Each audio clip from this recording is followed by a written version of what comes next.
नमस्कार दोस्तों। तो पॉलिटी का ये थर्ड सेशन होगा हमारा। 2 सेशन ऑलरेडी हो चुके हैं, ठीक है। और इसमें आज हम देखेंगे संविधान में अनुच्छेद और अनुसूचियाँ। देखिए वही सारी चीज़ें करेंगे जो प्रीलिम्स या मुख्य परीक्षा की पॉइंट ऑफ व्यू से काफ़ी महत्वपूर्ण है। बाकी और चीज़ों को हम यहाँ पे डिस्कस नहीं करेंगे, ठीक है। तो इसमें सबसे पहला प्रश्न है, भारतीय संविधान में है तो लगभग 400 से अधिक अनुच्छेद हैं, बट अगर लिस्टिंग की बात करेंगे तो ओनली 395 है। और आरंभ में भी कितने थे तो 395 ही हैं।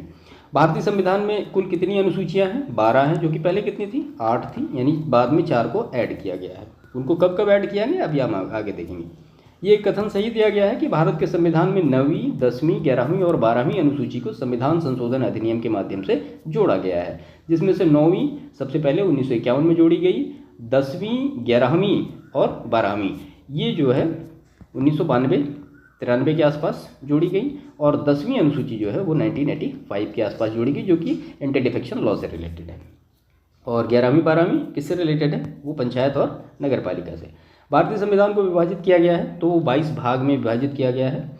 नागरिकता से संबंधित प्रावधान संविधान के जिस भाग में है वो है तो वो भाग 2 में है। आर्टिकल कितने हैं? आर्टिकल 5 से लेकर 11 तक का ये सही सुमेलित है।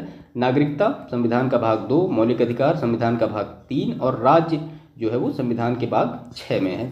जो भाग 7 है उसको डिलीट कर दिया गया है। इसके बाद ये सही क्रम इस प्रकार है। तो नए राज्यों का गठन, तो भारतीय संविधान का अनुच्छेद 3, नागरिकता भारतीय संविधान का भाग जो है वो 2, और मौलिक अधिकार जो है तो भारतीय संविधान का भाग 3, और प्रशासनिक अधिकरण की स्थापना तो भारतीय संविधान का अनुच्छेद 323A, ठीक है। इसके बाद हमारे संविधान का वह भाग जिसमें 3 सोपानों में पंचायत बनाने की परिकल्पना की गई है तो वो भाग 9 है, और इसी को भाग 9 क और भाग 9 ख, ठीक है। तो ये तीनों इसमें बाद में ऐड किए गए हैं। संघ और राज्यों के बीच विधायी संबंध के बारे में उल्लेख है तो भारतीय संविधान के भाग 11 और अध्याय 1 में। भारतीय संविधान की अनुसूचियों में से वह अनुसूची जो राज्य के नामों की सूची तथा उनके राज्य क्षेत्रों का ब्यौरा करती है तो वो पहली अनुसूची में ये सारी चीज़ें दी गई हैं। भारत के संविधान की चौथी अनुसूची विवेचित करती है तो राज्यसभा में स्थानों के आवंटन को। यदि भारत संघ के एक नए राज्य का सृजन करना हो तो संविधान की अनुसूचियों में से जिस एक में अवश्य संशोधित किया जाना चाहिए वो है तो वो पहली अनुसूची में होगा। और ये अनुसूची और विषय दिए गए हैं, करेक्टली मैच हैं। तो जो चतुर्थ अनुसूची है ये राज्यसभा में स्थानों का आवंटन। षष्टक जो है वो जनजातीय क्षेत्र से, अष्टम जो है ये भाषा से, और नवम जो है वो भूमि सुधार से रिलेटेड है। 2 सूची दी गई हैं, ये मैच्ड हैं। 7वीं अनुसूची तो विधायी शक्तियों का वितरण। 8वीं अनुसूची भाषाओं से रिलेटेड है। 9वीं अनुसूची कुछ अधिनियमों का विधिमान्यकरण हुआ है। 10वीं अनुसूची में दल परिवर्तन के आधार पर निर्भरता। इसके बाद राज्य भूमि सुधार अधिनियमों को संवैधानिक सुरक्षा प्रदान करने हेतु सम्मिलित किया गया है किसमें? तो वो 9वीं अनुसूची में। भारत के संविधान के अंतर्गत आर्थिक योजना का विषय है तो वो समवर्ती सूची में। समवर्ती सूची का विषय क्या है? तो वो आपराधिक मामले समवर्ती सूची का विषय है। भारत के संविधान की समवर्ती सूची में जनसंख्या नियंत्रण और परिवार नियोजन शामिल है। समवर्ती सूची में शिक्षा जो है ये भी समवर्ती सूची का ही विषय है। शिक्षा जो प्रारंभ में राज्य सूची का विषय था उसे समवर्ती सूची में स्थानांतरित किया गया कब? तो 42वां जो संविधान संशोधन हुआ था 1976 में, उसमें यह किया गया। ये सही सुमेलित है। तो वन जो है ये समवर्ती सूची में आता है। डाकघर बचत बैंक जो है ये संघीय सूची में आता है। जन स्वास्थ्य जो है ये राज्य सूची में आता है। उसके बाद फिर से ये सही सुमेलित है। केंद्र सूची में जनगणना आती है, राज्य सूची में पुलिस और सार्वजनिक व्यवस्था आती है, समवर्ती सूची में जनसंख्या नियंत्रण और परिवार नियोजन आता है, और अवशिष्ट विषय जो कि केंद्र के अधीन है ये अंतरिक्ष अनुसंधान जो है भारतीय अंतरिक्ष अनुदान ये यहाँ आएगा। ये अवशिष्ट विषय से रिलेटेड हैं। वो पहले भी आपने देखा होगा 1935 का जो एक्ट आया था उसमें भी जो अवशिष्ट शक्तियाँ थी वो किसको दी गई थी? वो गवर्नर जनरल को दी गई थी। तो वो सीधी सीधी चीज़ें यहाँ पे आ गई। संविधान के वे प्रावधान जो शिक्षा पर प्रभाव डालते हैं तो कौन कौन से हैं? तो इसमें राज्य के नीति निर्देशक तत्व हैं, ग्रामीण तथा शहरी स्थानीय निकाय हैं, पंचम अनुसूची है, षष्ठम अनुसूची है और सप्तम अनुसूची है। भारत के संविधान की एक अनुसूची जिसमें दल बदल विरोधी कानून विषयक का प्रावधान है तो वो 10th शेड्यूल यानी 10वीं अनुसूची में यह किया गया है। इसको 1985 में ऐड किया गया था। भारतीय संविधान की 7वीं अनुसूची के अंतर्गत संघ सूची का उल्लेख है। संघ सूची में उल्लेख है तो बैंकिंग, बीमा और जनगणना का, ये सारी जो चीज़ें हैं वो संघ सूची के अंतर्गत हैं। वह विषय जो भारतीय संविधान की संघ सूची से संबंधित है तो रक्षा, वैदेशिक मामले और रेलवे। भारतीय संविधान की 7वीं अनुसूची के अंतर्गत राज्य सूची में उल्लेख है रेलवे पुलिस का, तो रेलवे पुलिस राज्य सूची का विषय है। पंचायती राज विषय सम्मिलित है राज्य सूची में, और वह विषय जो भारतीय संविधान की 7वीं अनुसूची के सूची 3 यानी समवर्ती सूची में शामिल है तो वो है दंड प्रक्रिया। इसके बाद विवाह, विवाह विच्छेद और गोद लेना संविधान की 7वीं अनुसूची में सम्मिलित किए गए हैं, तो सूची 3 यानी समवर्ती सूची में। सरकारों द्वारा शुल्क एवं कर लगाने का अधिकार उल्लेखित है किसमें, तो 7वीं अनुसूची में। भूमि सुधार के विषय किसके अंतर्गत आते हैं, तो वो राज्य सूची के अंतर्गत आते हैं। और भारत के संविधान में विभिन्न राज्यों में अनुसूचित क्षेत्रों के प्रशासन और नियंत्रण के लिए विशेष उपबंध है 5वीं अनुसूची में। भारतीय संविधान की 6ठी अनुसूची जिन राज्यों के जनजाति क्षेत्रों के प्रशासन से संबंधित है, तो मेघालय, त्रिपुरा और मिजोरम से।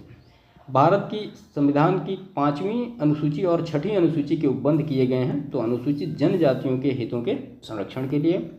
पंचायतों को संवैधानिक दर्जा प्रदान किया गया, तो आर्टिकल 243 के अंतर्गत। और संविधान की 11वीं अनुसूची पंचायती राज से रिलेटेड है। राष्ट्रपति की सिफारिश के बगैर कोई विधेयक जो कर लगाता है विधायिका में नहीं रखा जा सकता। यह प्रावधान भारत के संविधान के अंतर्गत आता है, तो अनुच्छेद 117 के अंतर्गत ये प्रावधान आता है कि बिना राष्ट्रपति के कोई भी विधेयक ऐसा नहीं होगा जो कर लगाएगा। वित्त विधेयक के बारे में विशेष उपबंध किया गया है आर्टिकल 117 में। भारतीय संविधान में भारतीय संविधान में अखिल भारतीय सेवाओं का प्रावधान किया गया है, तो अनुच्छेद 312। उसके बाद ये जो लास्ट ईयर के कुछ प्रश्न पूछे गए हैं जो कि सही सुमेलित हैं, हमने यहाँ इनको एक जगह नोट कर लिया है, आपको चीज़ों को बार बार रिवाइज करने में आसानी होगी। तो अनुच्छेद 324 भारत का निर्वाचन आयोग, अनुच्छेद 39A तो समान न्याय एवं निःशुल्क विधिक सहायता, अनुच्छेद 40 ग्राम पंचायतों का संगठन, अनुच्छेद 44 समान नागरिक संहिता, अनुच्छेद 124 संघीय न्यायपालिका।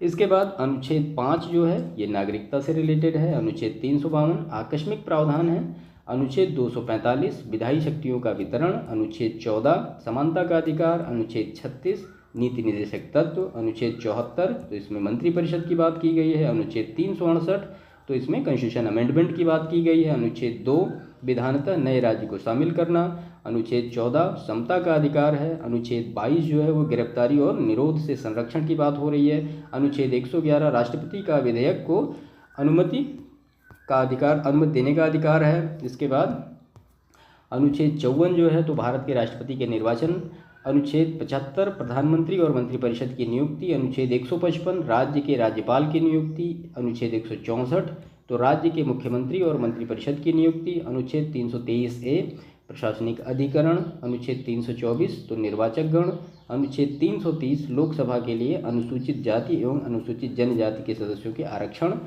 अनुच्छेद 320 तो लोक सेवा आयोग के कार्य, अनुच्छेद 280 तो फाइनेंस कमीशन यानी वित्त आयोग, अनुच्छेद 360 तो ये वित्तीय आपातकाल से रिलेटेड है जो कि कभी लगा नहीं आज तक, अनुच्छेद 148 तो ये भारत का नियंत्रक एवं महालेखा परीक्षक, अनुच्छेद 315 तो संघ लोक सेवा आयोग, अनुच्छेद 352 आपात स्थिति की घोषणा, अनुच्छेद 215 उच्च न्यायालय का अभिलेख न्यायालय होना, अनुच्छेद 222 किसी न्यायाधीश का एक उच्च न्यायालय से दूसरे उच्च न्यायालय में अंतरण। इसके बाद ये सारे जो अनुच्छेद लिखे गए ये प्रश्न में पूछे गए हैं।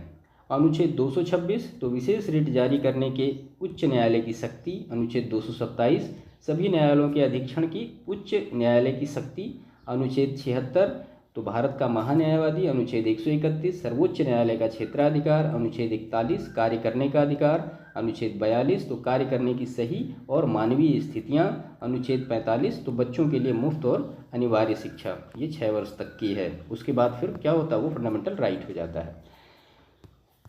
इसके बाद भारतीय संविधान का भाग 9 तो पंचायत से रिलेटेड, भारतीय संविधान का भाग 8 ये संघ राज्य क्षेत्र से रिलेटेड, भारतीय संविधान का भाग 4A मूल कर्तव्य से रिलेटेड, इसको बाद में ऐड किया गया स्वर्ण सिंह कमेटी के रिकमेंडेशन पे। भारतीय संविधान का भाग 9A नगर पालिका, भाग 9 पंचायत, भाग 9 को नगर पालिका, भाग 9 ख सहकारी समितियां।